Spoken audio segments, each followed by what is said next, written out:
Never live my life for the sake of others, or ask others to live their life for the sake of me.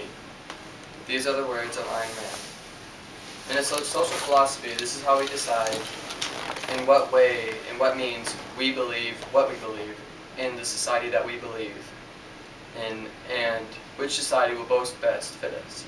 A social philosophy begins over a long period of years and years on into practice over great thinkers and philosophers. However, it affects everyone each and every day once it is accomplished. I hope to expose you to several social philosophies so that you may better understand certain aspects of how you believe a society may be run. The first social philosophy that I will cover is one known as humanism. Humanism is a belief that one is to live for the sake of their neighbors or for the sake of others. It believes that you will live full of grace for the sake of other people regardless of their race, their religion, their social status, or even their own history.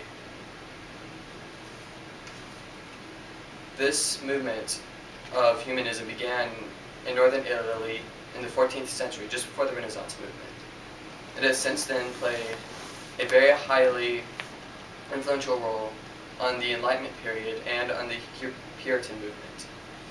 It has also been championed by such writers as John Milton, Victor Hugo, and Voltaire. Next, for my social philosophy to cover, I'm going to cover fascism. Unlike my other two philosophies, this one has truly been put into governmental use. This philosophy believes that you are to put your state above the priorities of an individual.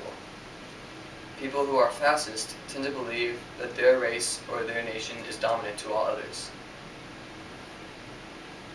It is mostly overall a capitalist society.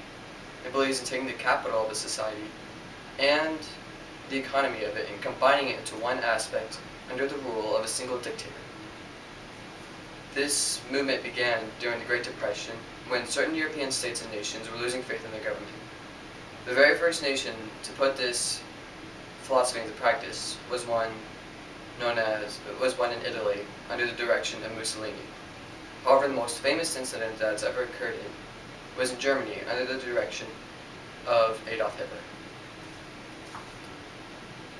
Finally, for my last social philosophy, I'm going to cover objectivism.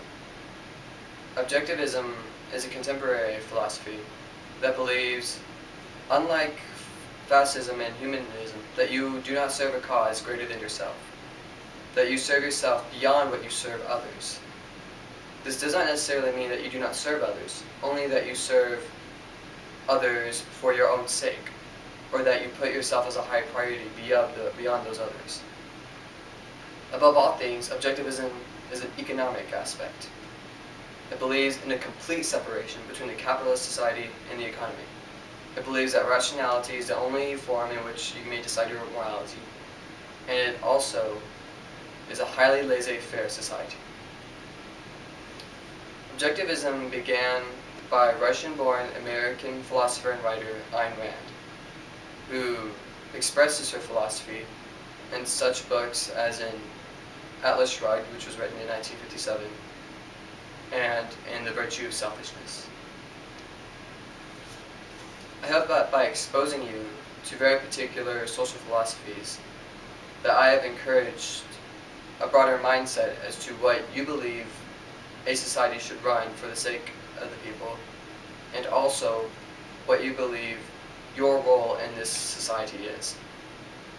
I also hope that I have encouraged a form of curiosity in form of independent study.